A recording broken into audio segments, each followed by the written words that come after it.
What's up, everybody, and welcome to another edition of the MMA Junkie Preview Show. I am your host, Farah Hannoun, and tonight we're going to take a deep dive at UFC 316, headlined by a bantamweight title fight rematch between Merab Dvalishvili and Sean O'Malley. We've also got another great bantamweight title fight between Juliana Peña, who makes her first title defense in her second reign against the great Kayla Harrison. Pretty fun card, pretty stacked card, top to bottom. Perhaps not the bantamweight title fight that people expected, but I mean, if you look at the lay of the land at 135 pounds, it's not that crazy. Maybe crazy at the idea that Sean O'Malley gets an immediate rematch, considering his first performance against Merab wasn't a super close fight or a robbery or anything of that sort. But like I said, you look at the lay of the land, Sean O'Malley underwent hip surgery for a torn labrum. Merab defended his title against Umar Nurmagomedov, and just the stars aligned for Sean O'Malley. So kind of perfect timing. So this isn't one of those title fight rematches where I'm going crazy about. Kind of reminds me a little bit of Cody Garbrandt and TJ Dillashaw. Obviously, Cody lost his title to TJ Dillashaw, ended up getting an immediate rematch. UFC saw a lot of star power in Cody Garbrandt, so he got awarded that rematch. Similar situation here, I believe, in Sean O'Malley. A lot of the 35-pounders, like Corey Sandhagen, acknowledge that Sean probably has the biggest name in the division, so they kind of understand where it's coming from. But hey, 135 is pretty exciting. You got Merab saying, you know, if he can get past Sean O'Malley, Corey Sandhagen's right there. So I feel like all these guys are going to get their opportunity anyway. You got Petr Yan rumored to face Marcus McGee. Very surprising matchmaking. I don't know if that's 100% confirmed or 100% happening, but if it does, pretty risky fight for Petr Yan. Pretty crazy fight for him to be taking, considering that some people felt like that maybe he should have been in this title fight. But of course, remember, Merab had that pretty decisive win over Petr Yan as well. Wasn't the most entertaining fight. So when you look at it in that way, perhaps not the craziest thing in the world. And then the co-main event, I think this fight is awesome. Credit to Juliana Peña. I always said this. I said this on Overreaction Time pretty recently. On the most recent episode, actually, I feel like she has that delusional type of confidence that helps her succeed. So she feels like she can take on anybody. She's a massive underdog. Again, we'll get into the odds courtesy of BetMGM in a moment here, but a pretty big underdog against Kayla Harrison. I believe one of the biggest underdogs as a defending champion, if not the biggest underdog in UFC history as a defending champion. Maybe Matt Serra, GSP, that rematch. But listen, the card is a pretty fun one. A lot of fun names on the card as well. What I'm interested about in terms of a betting perspective is a lot of heavy favorites in the prelims. And I don't know if I entirely agree with all of them. I feel if you look right off the bat, I believe if you look at, so you got Ash Moose, who's a plus 350 underdog. You've got Ju Sang-Yu, who's a minus 600 favorite. You've got Con Wang, minus 700 favorite against Ariana De Silva, plus 500. Some pretty big favorites here. I'm not saying they shouldn't be favorites. I do agree to an extent, but just surprised. I don't remember the last time I've seen a set of prelims with so many heavy favorites. We've got another big one here. Murzakanov at minus 750 against Ribeiro. Like, pretty big favorites. I'm not quite sure if I would sprinkle any money on the underdogs, but pretty surprising, if I'm not going to lie. Joshua Van is very good, though. But he's a minus 750 favorite over Bruno Silva, plus 525. So interesting odds here that we've got. But, you know, if I look at the prelims, one of the fighters I would highlight is certainly Joshua Van. I think this guy is a lot of fun. He did have that loss to Charles Johnson, that knockout loss. That was a surprising one. But outside of that, this guy's been racking up some really good wins. He's on a 3-fight win streak.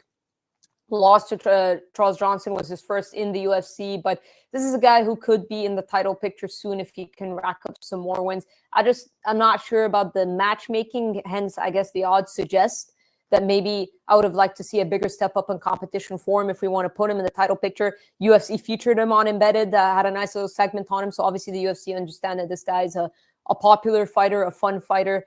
But you've got, you know, flyweight, it's anybody's ball game at flyweight. I feel like the division's wide open. Kind of reminds me of Demetrius Johnson in his reign. He was just taking on all comers, next guy up. And Pantoja seems to be doing that. And I like that because that's one of the things that I spoke about a lot is I feel like the whole double champ thing. And we're seeing Topuria let go of featherweight, going up to lightweight. Islam Makhachev let go of lightweight, going up to welterweight. Now the UFC doesn't really want the double champ thing, but I just want to see a champion remain in his division, just try to dominate it.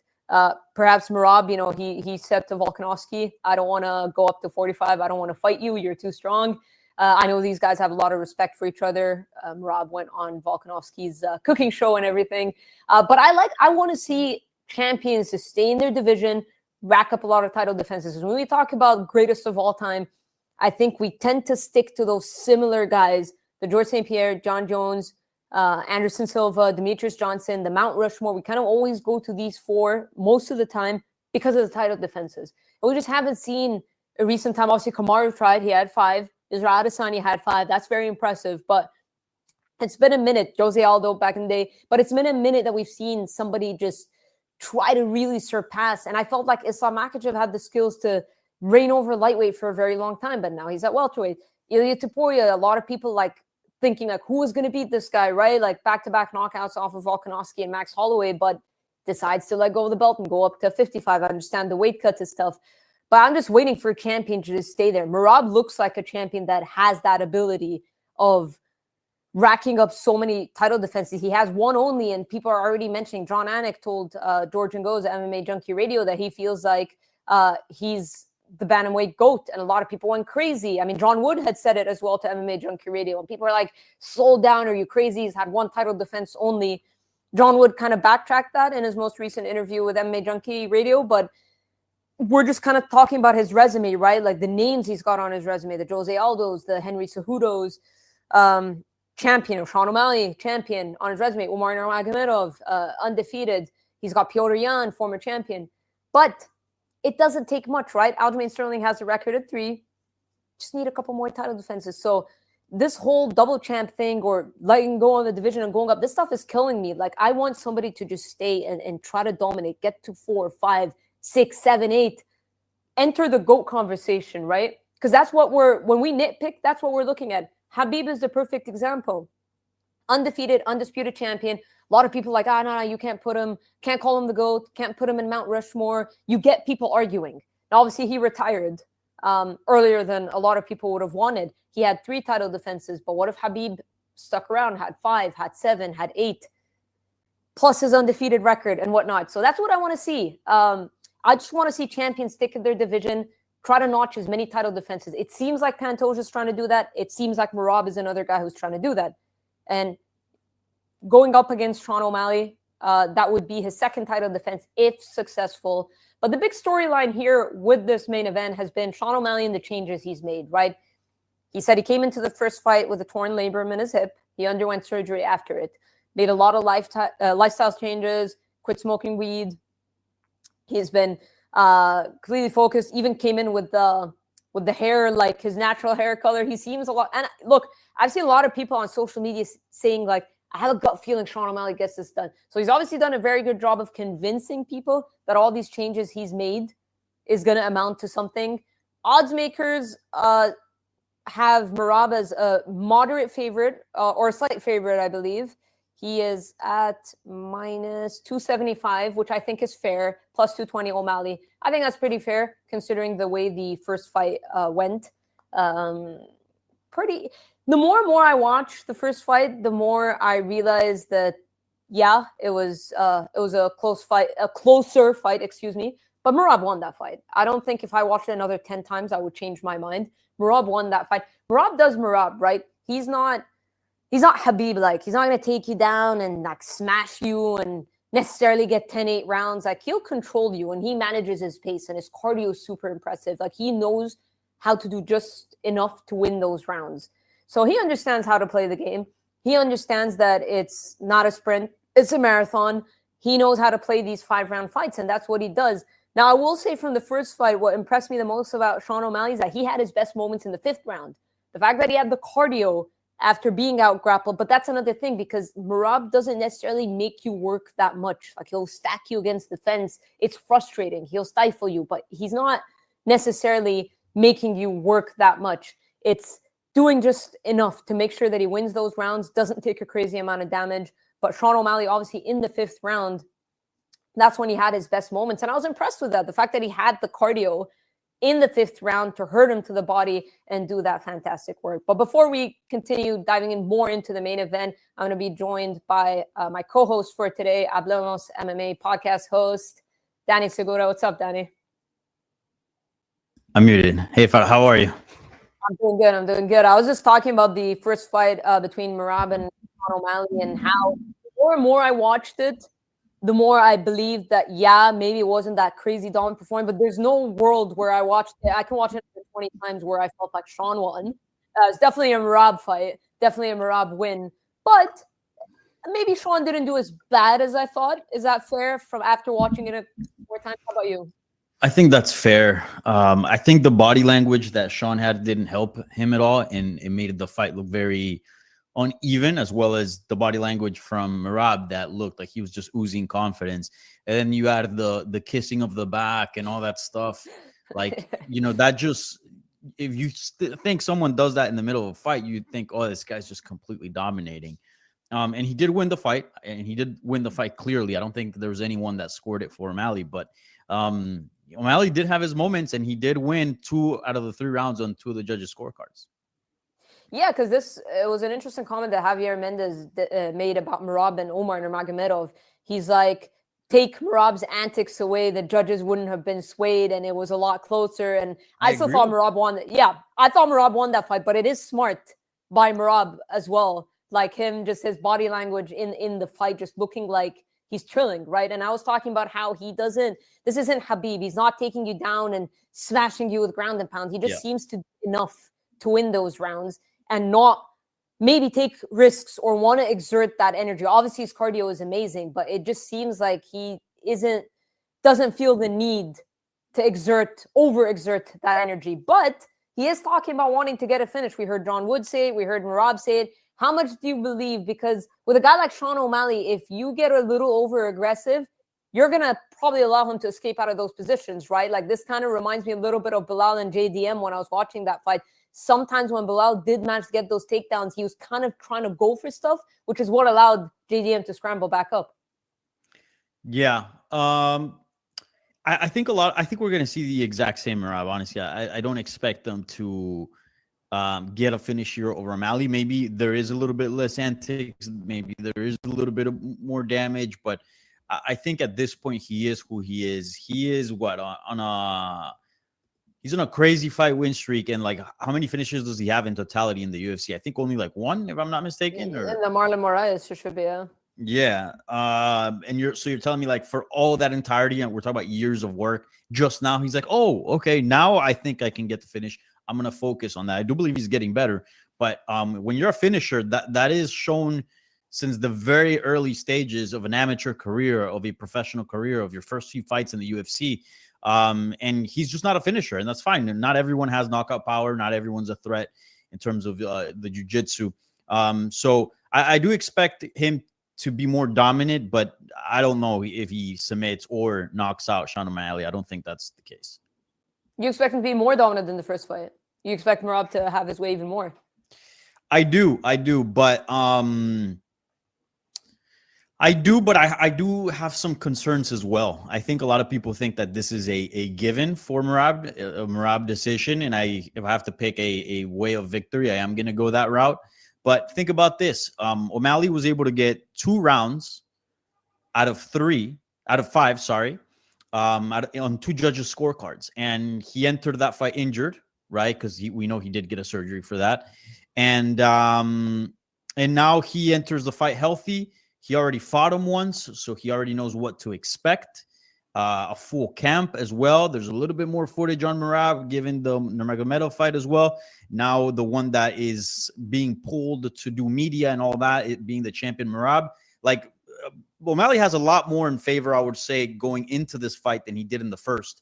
And if in 2 of the judges' scorecards, he was somewhat close, I mean, you could make the case that maybe this fight is even closer. So I've thrown this idea out there that maybe Sean O'Malley could win like a really tight decision. People think like he just win by knockout. But yeah, I don't know. Again, this one's, I think it's a lot trickier than what people think. I do think it's going to go to the scorecards, though. O'Malley by decision is plus 700. That I'm not gonna lie, that's not a way. That's not a method that I thought like I even like envisioned. Obviously, the clear one is Merab decision, which is minus 170, which is what odds makers are suggesting is the most likely route. But do you believe Merab? Because this is a very similar situation to Bilal JDM, right? I'm gonna stand and strike with him. Do you believe him?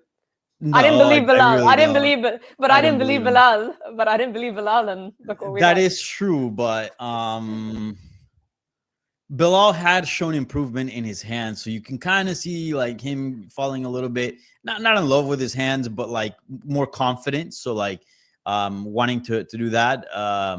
Merab hasn't really improved much in the striking. You look at his fights and like he's become a better fighter, yes, but overall, is he like a much better, much improved striker? No, he's not.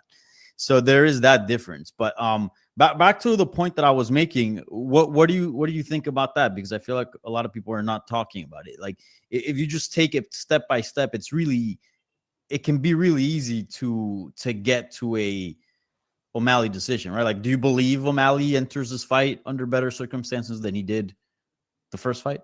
I mean, he's definitely going to make more reads. The body work, it seems like that's what everyone's talking about, right? The body work that maybe he should have worked on, like tried to attack the body earlier. He had a lot of success with it in round 5. I was saying earlier before you came on, I was impressed with the fact that he had the cardio to attack. Maybe he should have shown a sense of urgency earlier, but then when you show a sense of urgency against a wrestler, it's kind of like you're going to get taken down, right? You can't get over aggressive. That's the problem. So you play a bit of the waiting game like he did with Aljamain Sterling, where he's waiting for the perfect shot. But you've got 25 minutes, which sounds like a lot. But once you're down 2 rounds, once you're down 3 rounds, that's when you get more desperate. And that's what we saw in the first fight. It's like, okay, now I need the finish. I've got nothing to lose. I've got to throw the kitchen sink. It's like, oh, crap, I had some success doing that, right? So it's like, is he going to adopt that mentality a lot earlier and be like, I can't be like the first fight. I can't sit and play the waiting game and wait for the perfect counter shot because Merab is just crazy durable and crazy in every way. Like he's not going to be easy to put away. I know he's confident that he can put him away. And I wouldn't be entirely shocked if he was able to like really sting him. We saw the counter left, right? He just maybe needs to put combinations together. He loves that counter right, but maybe put in the left hand is what seems to stun Merab, right? We saw Marlon Moraes, Henry Cejudo.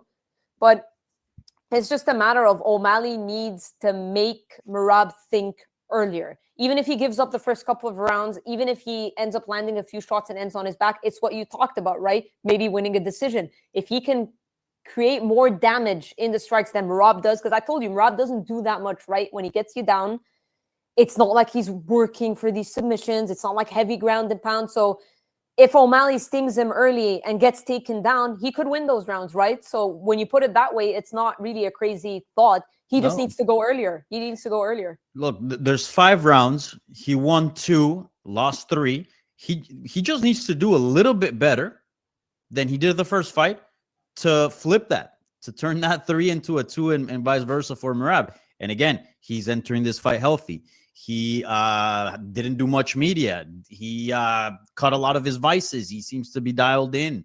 He had a lot more time to prepare for these challenges. And it's not like Merab is going to give you a different look. You know exactly what you're going to expect from him. So I would imagine that he enters this fight under better circumstances than he did the last time. And if it was relatively close-ish, kind of, the first one, I think this one could be closer and maybe even close enough to get O'Malley to win by decision. With that being said, that's just kind of my, the gambler's mentality. But I will say, like, the most likely outcome, it is Merab by decision. And because obviously he's done a good job, O'Malley, of making, because I had a lot of people, or I see it a lot on social media, like, I have a gut feeling. That's what people are saying. They're not really talking about methodology, just, I have a gut feeling Sean O'Malley's going to get it done. And he's obviously done a very good job of making people, like, buy into the changes he's made and the lifestyle changes and the concentration. And Henry Cejudo said something interesting. He said, like, he heard some insight about O'Malley's camp and he doesn't like how he's practicing a lot off of his back and jiu-jitsu and he hasn't brought anybody in. Maybe he's cheap and I don't know. It's Henry Cejudo, so can't really take too much of what he says seriously. But obviously, part of what he's going to be working on in this camp is the grappling and the jiu-jitsu, what he wasn't able to do in the first fight. And him doing the stuff off of his back, that's just if he lands there. I highly doubt he's going to be pulling guard or anything crazy like that. But I want to transition to this. How much pressure do you think is on Sean O'Malley? This is a question that I was asked on Overreaction Time. I'll tell you my answer after. I don't know if you've heard it, but how much pressure do you think is on him? And do you think he's got the most pressure on this card? Yeah, he's got a ton of pressure because if he were to lose this one, we already know what's one of the worst positions you could be in the sport, and that's being 0-2 against a dominant champion. We saw it with Joseph Benavidez at 125. We saw it with Robert Whittaker. Like, there are these very skilled, high-level elite fighters that their career just gets completely derailed by being there at the wrong time, where they caught the very prime of a fighter being right at the top. And that could be the case here. If O'Malley loses, a lot of people are already complaining, and you saw it at the press conference that they did here in Miami prior to the event, where they brought Kayla, they brought the main and co-main event on stage, and people were booing, and asked Dana White, like, why did he make the fight? He's like, oh, people want to see it. And then everyone started in the arena, everyone started booing it, contradicting his statement. But yeah, imagine if he loses. Like, how the hell do you make the case for a trilogy fight? Yeah, he can go out there and get a victory over Corey Sandhagen maybe, or anyone else, but still, if Merab is king, if Merab's at the top, it's gonna be rough. And yeah, at that point you start thinking about maybe moving to 45. I don't know. Certainly if he loses, again, it's not the end of the world in terms he's not gonna get cut. Obviously, he's still a big superstar and stuff like that. But his options at 135 become very, very limited. Yeah, that's kind of what my response was. In terms of the title picture, I said that's going to be a big problem because a lot of people didn't feel like he should be in this position, period. But in terms of fun fights and him being a big enough name, pay-per-view main cards, I don't know how he feels about headlining fight nights, but just in general, you could put him against anybody. Everyone at 35 is going to want to call him out. Everyone's going to want to be matched up with him. But in terms of the title picture, absolutely, because a lot of people feel like his road the first time around wasn't worthy of a title shot. Obviously that close fight with Petr Yan. So yeah, in terms of the title picture, I feel like there's a lot of pressure. But the answer I had in terms of the most pressure, Simon threw Patchy mix, I said Kayla Harrison. That's my response, and we'll transition to the co-main event. And my reason behind that was she's supposed to win. That's what a lot of people are saying. She's known nothing but winning her whole life. She made this move to the UFC, put her body through hell to make 35. She's got the Amanda Nunes fight right there. She loses a ton if she loses to Juliana Peña. What do you think? She does. There's a lot of pressure on her, but she also won the Olympics twice, right? She's a two-time Olympic gold medalist. She's the greatest American judoka to ever exist. She's been under pressure for her entire life. This is completely normal to her. And also, I might sound very disrespectful here, but I'm really not giving Juliana Peña much of a chance in this fight. I just think it's a matter of how she's gonna win. Obviously, speaking about Kayla Harrison, but I just don't see a world where Juliana Peña just beats her. Well, that's what I'm saying. There's that much pressure because she's supposed to win. Kayla is supposed to win. Everybody is talking she's supposed to run through Juliana Peña, which is why I'm saying I feel like she has the most pressure on her just because of everything that's on the line. She knows nothing but winning. That's all she's done her whole life, right? Two-time PFL champ, two-time Olympic gold medalist. She comes into the UFC. Odds are super lopsided. She's a minus 750 favorite as a challenger. Right, but the one who's sweating more, I think it's O'Malley. In terms of oh crap, this guy beat me already, and there's a good chance he might beat me again, and now I'm screwed, right? Whereas if I'm Harrison, I like my chances very much in accomplishing all this. I think, beating a Ketlen Vieira might be even tougher in terms of stylistic matchups and stuff like that. So, yeah, she's still obviously got to make the walk. If she loses, there's a lot to lose. I think she definitely has the most to lose out of this entire card. But in terms of pressure, look at the challenges. Fighting Merab is, people are already discussing if he's the greatest of all time. Juliana Peña, people are even questioning if she should even be champion, given how that fight against Raquel Pennington went. So, I don't know. I still think Sean O'Malley here is sweating. It should be a little bit more nervous, feel more pressure entering UFC 316. Well, speaking of that bantamweight GOAT, because that was a statement that John Wood first made to MMA Junkie Radio, and then John Anik went and said it, and then John Wood spoke to MMA Junkie Radio again, and he kind of backtracked. He was trying to like make it like more like the best resume of bantamweight. What do you think in terms of what does Merab need to do to become bantamweight GOAT? Just a couple more title defenses. Yeah, Aldrich. Yeah. Yeah, I think so. Right now is what, 4 or 3? The record is 3. 3 with that whole Aljamain Sterling holds it. This would be his second. Yeah, like if you look at some of his fights prior to becoming a champion, like a lot of those could be championship wins. Like they're definitely quality, right? Like beating Jose Aldo, beating Henry Cejudo, beating Peter Yan. Like those could easily be title fights.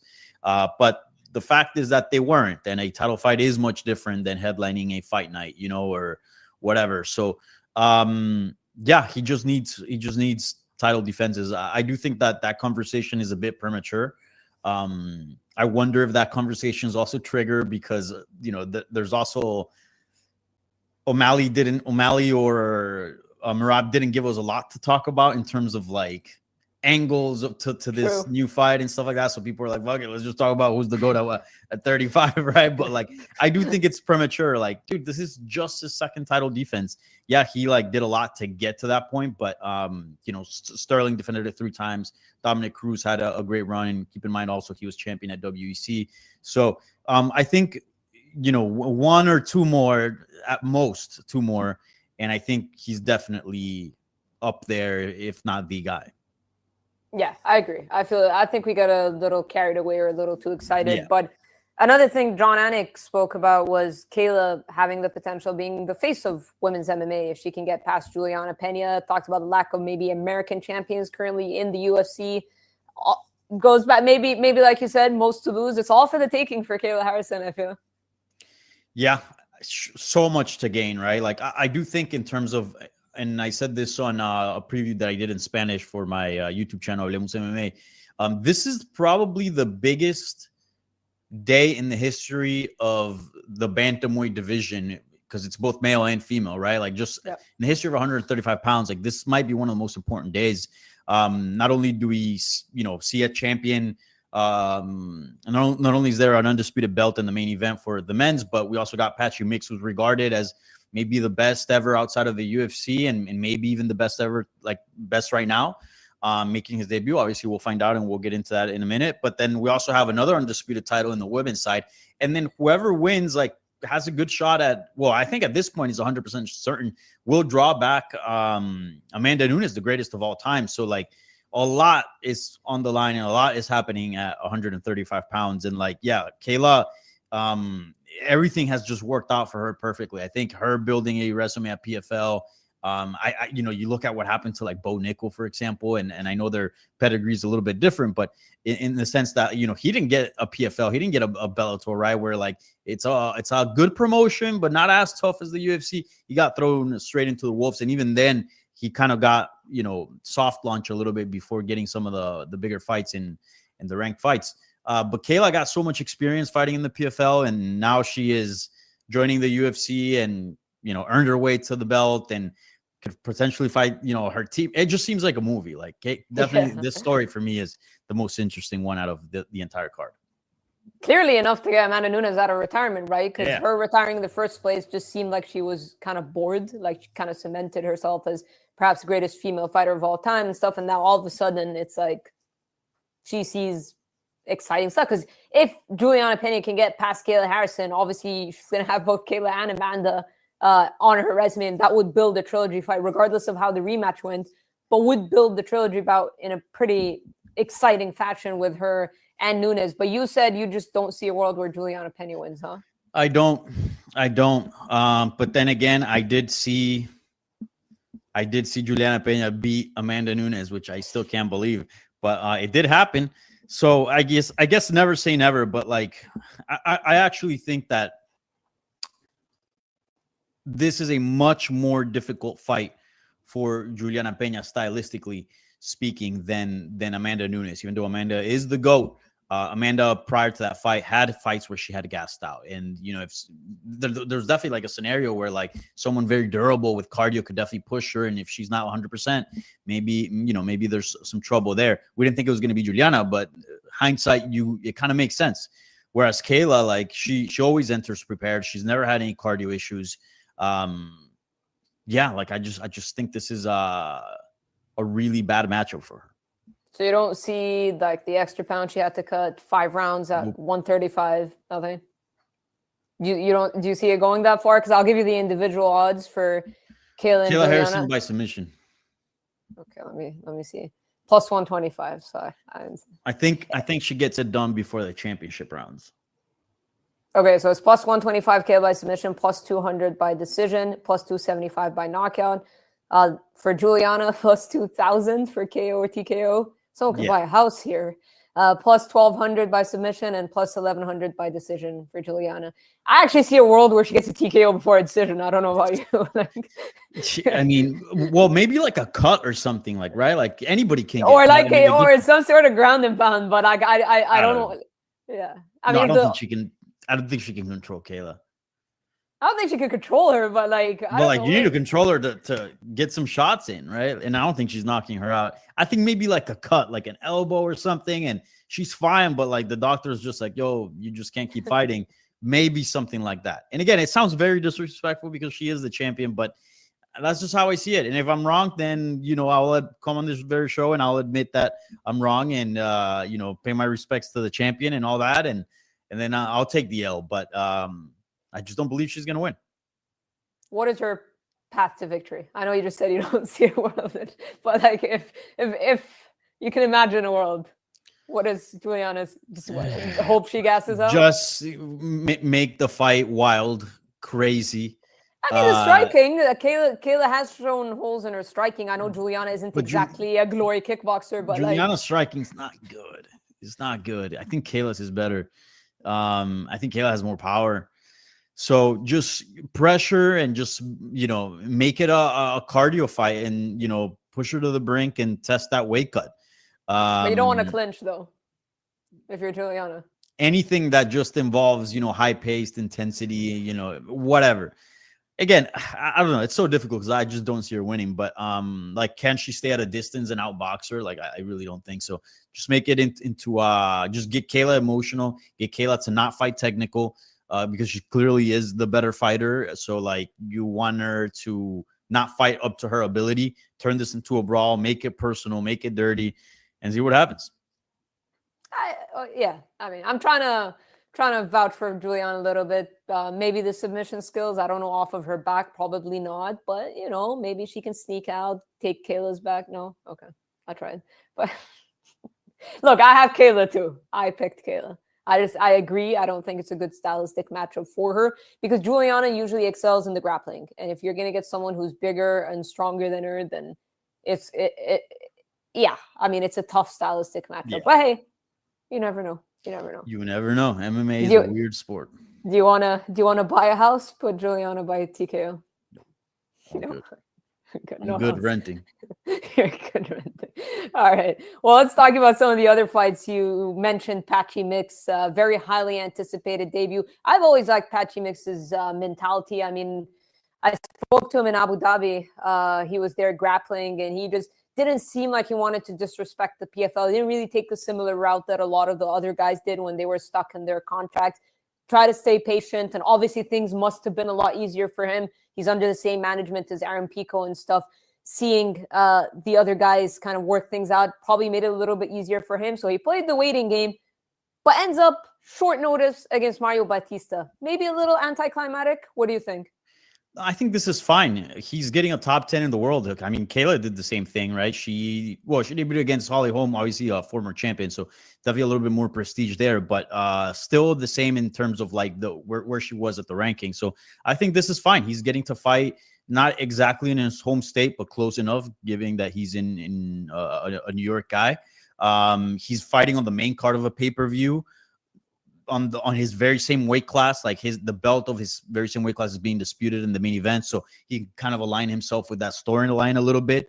I think this is perfect. I don't think it's too much. I don't think he deserved more or less. I think this is just fine. And Mario Bautista deserved exactly this: somebody with a name, somebody that's quality, and somebody that's going to test them. And I think this is a perfect matchup. I absolutely love it. Well, before we talk about the technicalities, I did notice that Patchy was getting cheered. He was getting his name chanted. Probably a lot to do with Bautista's performance against Jose Aldo. So this kind of, this leans in pretty nicely for Patchy, right? Because you get the casual fans that perhaps don't know the Aaron Picos, that don't know the Patchy mixes, don't know those standout fighters from other promotions. But here it's kind of perfect for him, right? Because he gets to play kind of the hero for these fans, and they seem to play into it. Patchy's a very confident guy. I think I've written this headline numerous times of him declaring himself as the best 135 pounder. Do you think he needs to go out there? He's a finisher. He's got probably a 90% finish rate. Do you think he needs to go out there and finish Mario Bautista, which isn't an easy thing to do for it to be considered like a good debut? Like, do you think he has to do that? He's calling himself the best bantamweight in the world. So do you almost feel like he has to come out and have that type of performance? Well, he certainly has been on a trajectory of going upwards, right? So if he wants to keep that same angle of trajectory, he needs to get a finish here in order to kind of match what he's been doing before, right? And keep that same degree of escalation. If he were to get a decision, a close one, it still goes up, but I think it starts to curve a little bit. And that doesn't mean it's the end. I mean, the guy's 31 years old. He can get another win or look great in his next fight, say, hey, the UFC jitters, whatever, a little bit of short notice, whatever. And then, everything will be back to like, hey, this guy might be the best in the world or is. So I don't think a decision or a close fight is terribly for him here. But certainly he's got to get a win. I think that's the most important part. If he were to lose, like all that talk, he's going to get a lot of shit thrown his way because he's talked a lot about being the very best and this and that. And the expectations have been set quite high, not only from what he's talked about, but also what he's done outside of the UFC, obviously being the Bellator Bantamweight champion. So I think more importantly, just get the win and make it relatively either dominant or comfortable. Just get the win and he'll be good. Anything shorter than that, a controversial win or a loss, and now you are a good bantamweight, but maybe not the best in the world. And yeah, because actually Bautista's 2 losses, he's been finished in both. Short notice against Corey Sandhagen in his debut, and then against Trevin Jones, which was it a comeback win? Why do I feel like this was a comeback win? I could be thinking about the wrong Trevin Jones fight, but either way, the 2 times he's lost has been a finish. But has a really good record and has won a lot of fights and has either submitted or won by decision. Like, this guy's comfortable, as we can see. Didn't care one bit about his strategy against Jose Aldo. Never felt the pressure one bit when the crowd were booing. It takes a specific mentality. But hey, look, nobody looks good against Jose Aldo. Merab did, and people forgot about that. And people hated Merab after that. Yeah, and now they forgot about it. Yeah, so it's not like Jose Aldo is just really, really hard to take down. With the Ayman Zahabi fight was kind of wild. But then some people felt like he didn't even win that fight. But either way, at least that was an entertaining fight. But for Mario Bautista, Patchy likes to take the fight to the ground. He's very confident in his submission skills. He sparred Merab a lot. He's never said anything bad about Merab or talked about like getting the best of him, but he must draw some sort of confidence when he makes statements like, I'm the best bantamweight in the world, after continuously training with a guy like Merab. Obviously means he's comfortable and he's done well in those sparring exchanges and stuff. So do you think that's his key to victory? Just take Mario down, try to like dominate take his him back there. And stub him rear naked. Yeah, that's his bread and butter. And I think that's what he's going to do. I think we're going to see a submission, rear naked. We're going to see a submission here. I believe so. Yeah, because according to BetMGM, Patchy is a -190 favorite over Bautista's +155. And then Patchy by submission is at +200. So you like that? Yeah. Oh, yeah. If we look at Bautista's individual odds, it is +250 by decision, +250 by decision, and then +2,000 by submission, and +750 by TKO. But I'm with you. I feel with how confident Patchy's been. Look, he took this fight on short notice. That's how confident this guy is. He didn't even care to ask for a bigger name. But he said, he was talking to ESPN, and he said he seemed to allude to the fact that the UFC are expecting a couple of wins from him, which would be, I guess, normal. But I guess he wants to do the Michael Chandler thing, like go out, get a dominant finish, and go straight into a title fight. Do you think that could be possible if he runs through Mario Bautista? If the Tough, yeah. division was it in a different state, maybe, but you got Corey Sandhagen, who people want to see him back in a championship fight, and then you got Peter Yan as well. So, there is a bit of a line there at 135 pounds, so it'll be difficult. The good thing about him is that both those guys that I mentioned fought Merab and were dominated, right? Well, no, Corey didn't. My bad. I'm confusing with the Umar fight, which could be similar, right? But certainly Peter Yan already fought him and was dominated. So yeah, he's got that going for him, that he's a fresh face, right? And if he were to get a dominant win, like I think it does make it for an interesting fight. The problem is that he's not very famous. He's not very well known. The hardcores know exactly who he is. If you're an MMA fan like you've obviously heard of Patchy Mix, but the UFC is also in the business of selling pay-per-views and drawing eyeballs. So maybe they do want him to kind of build up his highlight reel and get accustomed to the UFC fan base before they throw him into a title fight. Yeah, and it doesn't help when you've got Merab basically declaring Corey Sandhagen is next, right? Like if he gets past it, he's already kind of named him as the guy. And when you look at the landscape, I mean, Sandhagen coming off that win over Figueiredo, it seems like Piotr Jan's going to get matched up with Marcus McGee. At least that's crazy matchmaking, in my opinion. I don't know what you think about that, but Marcus McGee jumping from, I don't know who he fought in his last fight, but jumping from those two guys to Piotr Jan is wild. I'm very confused by that matchmaking. Yeah, I was very confused by the matchmaking as well. But it's a fun one. Like I have a hard time complaining about that one because, like, yeah, it doesn't make much sense, like ranking wise. I think we probably should have seen Corey Sandhagen versus Peter Yan. Have they fought, by the way? Yeah, right. Yeah, that was yeah. No, but at least wait for Patchy Mix. If he wins, put him against Piotr Jan at least. Yeah, but that as well. So it is a weird fight, but like it's also an amazing fight. Like the striking in that one's going to be dope. So hard to complain about that one. Yes, but it seems like, what did Piotr Jan do? It seems like a punishment. I don't know. Yeah, it does. Yeah. Why? Like, because there are rumors of Bryce Mitchell and Said Nurmagomedov. Now I can understand why the UFC would want to punish Bryce Mitchell, and he's coming off of a loss. But like, what did Piotr Jan do? We went from Piotr Jan maybe a title fight to Marcus McGee. Yeah, it is a strange one. Yeah, very strange. But nonetheless, a lot to gain for Patchy Mix with a win here. Could really, no pun intended, enter the mix at 135. But also another fight on the main card. Kelvin Gastelum and Joe Pyfer rebooking, obviously. Pyfer just seems to say all the wrong things to make people like him, doesn't he? I feel like he's playing into it at this point. I don't know, like the full... No, that's who he is, I think. I don't think it's a character. He's just... What about the full send thing? The full send video? Do you think that was real? Like I think that shit was fake. Yeah. Well, a lot of those interviews, they're partners. Full send is partners with... Well, he's playing into it then. And all that. Like, and I'm not saying that means all their content is fake, but like some stuff it's not like 100% journalistic integrity where like you're sure. A lot of those things are skits and like, just I feel like so he's playing into the heel then. I think for that specific moment, yeah, but like in general, like the comments he made, I generally do believe he believes all that stuff. You know? So to kind of lift the curtain a little bit, I interviewed him in his Airbnb in Mexico City before the Kelvin Gastelum fight, and he said a lot of the things that he ended up saying in that social media post. He told them to me, like just casually speaking with his friends and teammates. And I was kind of like, oh crap. Obviously he didn't say anything because it's all off record, right? And I did try to ask him on camera. If you go back and look at the interview, so what do you think about Mexico? Like I did wanted him to, share his thoughts publicly, but he decided to take a more diplomatic route, which I respect, to each their own. That was obviously a private conversation. And, because I am a quality journalist, I did not share that. But then he did go out on record publicly when he got sick to say all those things about Mexico. So trust me, that's not some heel role. He genuinely has a dislike for the country and for that specific city. Kelvin hasn't really said anything, or he could have easily built this fight way more by just defending, but Kelvin just seems way too chill for that. But that's why Joe Pyfer Kelvin is bothered. He did say some shit in Spanish, yeah. He wants to hit him and thinks that tell us more, his comments were ignorant.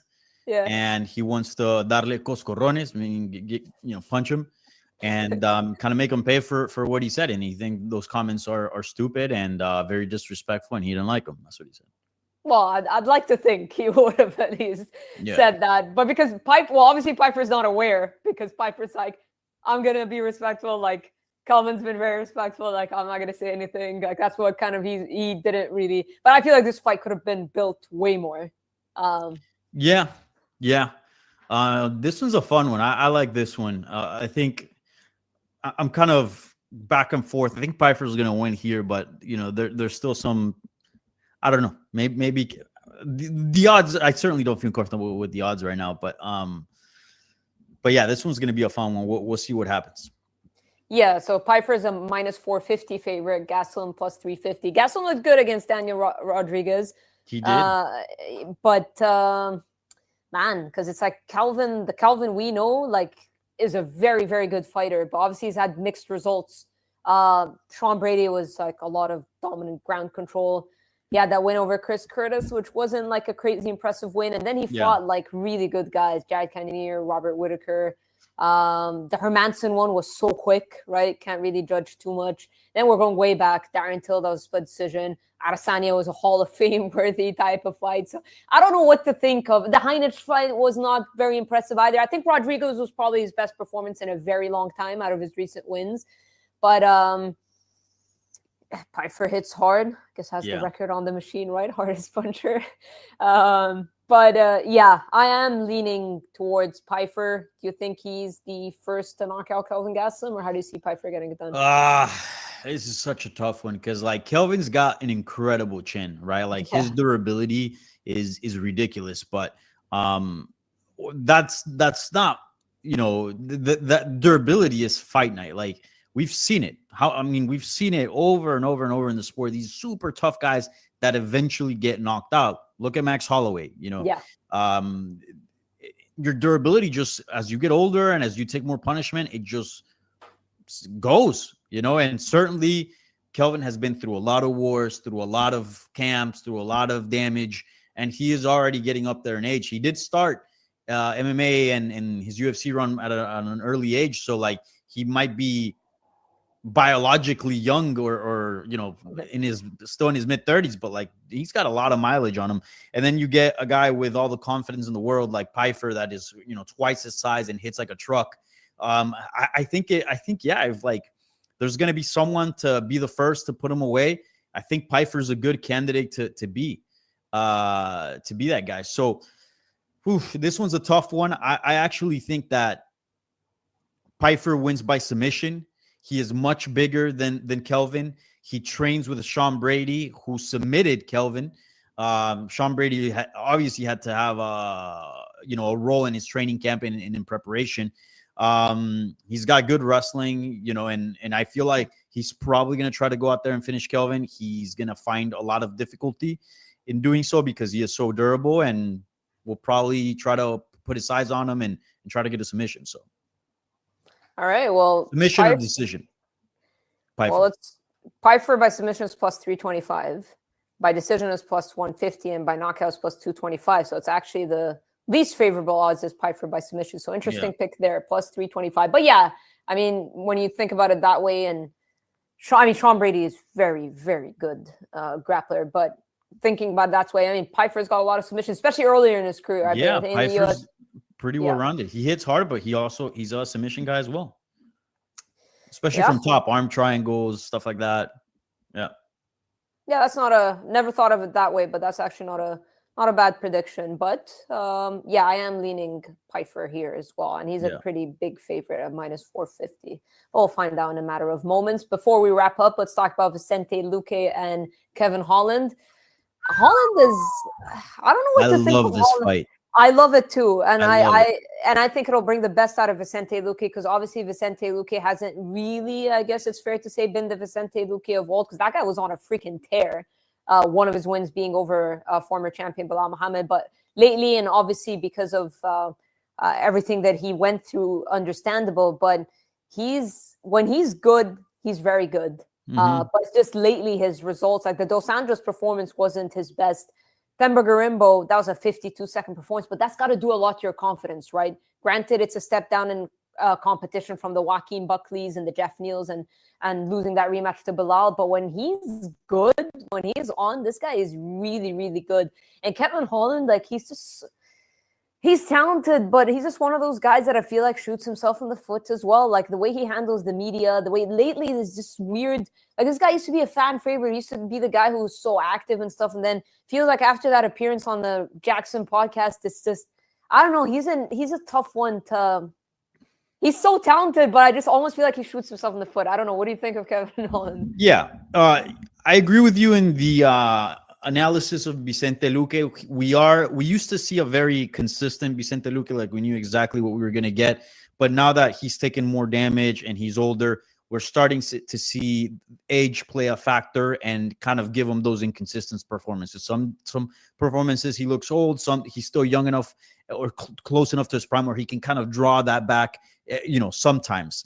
But certainly he's starting to kind of, that old light that's like flickering on and off, not fully out yet, but kind of somewhere in between. Kevin Holland is the exact same thing, but unlike Vicente, which is a natural course of, fighting history, that happens to everyone. As soon as you start getting farther away from your prime, less and less are you able to, pull off those world-class performances. So Vicente is just a victim of the nature of fighting. Kevin Holland is a victim of his own. Yeah. Like the guy's in his prime, and like there's fights that you go, oh crap, like this guy, if he really took his career seriously, like this guy could probably be a top 5 guy at welterweight and maybe even challenge for the belt. Like he's really, really good. But then you see other performances where like, he just makes so many bad decisions and just doesn't look like he wants to be in there and look like he goes in for a paycheck and just gets absolutely demolished. So he is a victim of himself. Like he just makes really poor decisions both in and out of the cage. And yeah, just a really, really weird mentality that he has towards fighting. I've gotten into a couple of like back and forths with him at media days. Because I've kind of pushed him on that. I'm like, well, do you even think about the title? Like, what's your mentality like? Well, what are your goals in this sport? And it seems like he's just more worried about getting a paycheck. And apparently like he probably has a pretty decent contract, right? He's always in like pretty high level fights, always like pay-per-view main cards, some fight night events and main events and stuff like that. So it looks like the dude's just likes to fight and not really too worried about the result. Well, what I love about this fight is it's a fight between two finishers. So yeah, I feel like this is not going the distance, and I feel like they're almost going to bring the best out of each other. I don't think there's going to be time for anyone to really be tentative. I hope I didn't just jinx this, but like I don't feel like there's going to be time for any of them to be tentative because they're just very freestyle, both in the striking and the submissions, the scrambles, and all of that stuff. But who are you leaning towards, and would you feel like the game plan for either fighter is it going to be? Do you see either kind of going to the ground, or do you feel like they're just going to like stand and trade and maybe Vicente grab a submission within the chaos? Yeah, I love this fight, and I think Vicente is the biggest dog, the biggest like live underdog in what is he, like a plus 200? I will tell you right now, Vicente Luque is a plus 170 and Holland's minus 210 favorite. Okay. I feel like he was probably a bigger underdog, and then people have kind of caught on that like he shouldn't be. So maybe some money has fallen in, has made the odds a little bit more even. But I like Vicente Luque in this one. I think he's gonna win. Like who has reached like the highest level in the sport? Like who has reached further heights in their careers? Clearly, Vicente Luque. Vicente Luque at some point was a top 5 fighter in the world at 170 pounds and was for quite some time. I don't think he was too mediatic. I don't think like he was very super popular. There's a reason why he's called the silent assassin. So maybe, people didn't speak about him in terms of title shot and all that, but skills wise, like this dude at one point was just, terrorizing the welterweight division. He's far more versatile than Kevin Holland. And he's just a better fighter. It's just like, what kind of version are we going to get of Vicente? Are we going to get the one that showed up against Joaquin Buckley or the one against Demba Gorimbo? Again, I think it's one of those things where He is kind of 1 foot in the prime and 1 foot out, and he can sometimes summon that, sometimes not. And I think we're going to see that in the next few fights before we kind of hit a natural decline of career. But even then, I feel more comfortable in like picking Vicente, because he's a little bit more consistent, even though he's now in kind of an inconsistent stage of his career. With Kevin Holland, you never know what you're going to get with that guy. Like, so, you know, if we just expect the best from both of them, I think the best of Luque beats the best of Kevin Holland. I got Luque by submission, which is plus 650. How do you see him getting this Darce choke? Yeah, I think that's solid. Get in a little exchange. Maybe Kevin Holland gets a little bit hurt, shoots on him out of desperation, or they get into a scramble, and there's the Bravo choke, his infamous Bravo or Darce choke, and it's over. I think that's a very live play right there. I agree. This is one of my, this is like a perfect main card opener, in my opinion. But before we wrap up, since the fights are in couple of minutes, anyone you want to highlight in the prelims, someone you're excited to watch? It's Joshua Van for me. I noticed UFC embedded kind of putting some feature on him. Morzakhanov is also another guy, because light heavyweight is just so thin on top contenders. Yeah, I feel like we're gonna get a lot of finishes in this card. A lot of heavy favorites in the prelims. That's what I was pointing out earlier. So it kind of is leaning towards that. And speaking of, we can wrap up with this. I always do this with you. Who do you feel like are the bonus winners tonight, whether fight of the night or performance of the night? Performance of the night, Kayla Harrison. I knew you were going to start with that. So would you be willing to put $1 million on Kayla Harrison winning? I wish I had $1 million to put on this fight. More like $10. But would you if you had it? Yeah, that's how confident you seem in her winning. Well, I mean, if I was like, I had millions and millions and millions. Yeah. But I've never heard you so confident in a pick. Yeah, I'm very confident in this pick. So yeah, performance of the night, Kayla Harrison. The second bonus of performance of the night is gonna go to Luque. It's between Luque or Patchy mix, but let's go Luque. I feel like Luque is gonna get a nice little win here, finish win. I can see Mix winning by decision, even though I pick him to win by submission. And then fight of the night. That Bruno Silva versus Joshua Van can be a slugger. It can be a fun one.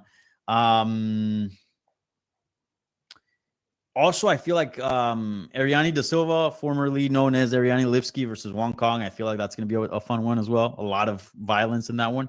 So, yeah, but let's go with Bruno Silva and Joshua Van for fight of the night. Why not? Fuck it.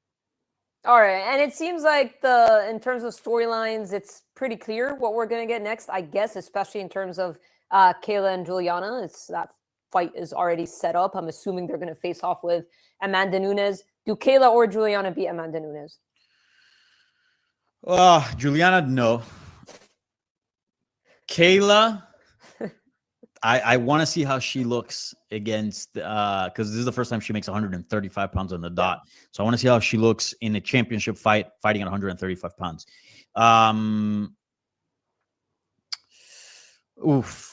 one to me is like a 50-50. It can go either way. I think I slightly lean towards Nunes, but also I don't know what the inactivity is going to do to her, or maybe makes her even better. Who knows? I guess going to my head, Nunes, but I might change my opinion after the show and be like, damn it, I should have said kill it. And is Corey Sandhagen next, regardless, for winner of Merab or Sean O'Malley, or do you feel like we see a trilogy if Sean wins? Potentially a trilogy, yeah, especially if it's close. Do you think it's like high selling? Because usually you see that with the fights that sell a lot, right? Like that are big. And do you think that would be it? Possible. I think it's possible, yeah. But again, like a Corey Sandhagen Sean O'Malley fight would be amazing. Well, maybe not from a pay-per-view standpoint, right? So maybe that's what I said. Maybe not from like if there was a contender in the rankings that was a massive name, then they'd probably match him up with Sean if he won. But here, yeah, I think the division right now in terms of the title shot for 135 is wide open. I think anybody could get it. Like, it'd be a tough one, but I wouldn't be surprised if they run a trilogy if Sean were to win. I agree. Well, Well, Danny, I appreciate you joining me. The fights are going to literally start in a matter of seconds. Guys, don't forget to join Georgian Goes for the watch along at 8 p.m. Eastern. Fights are going to start in 3, 2, 1, maybe. But yeah, thank you guys for joining. I appreciate you joining the show, and we'll see you on the next pay-per-view on June 28th.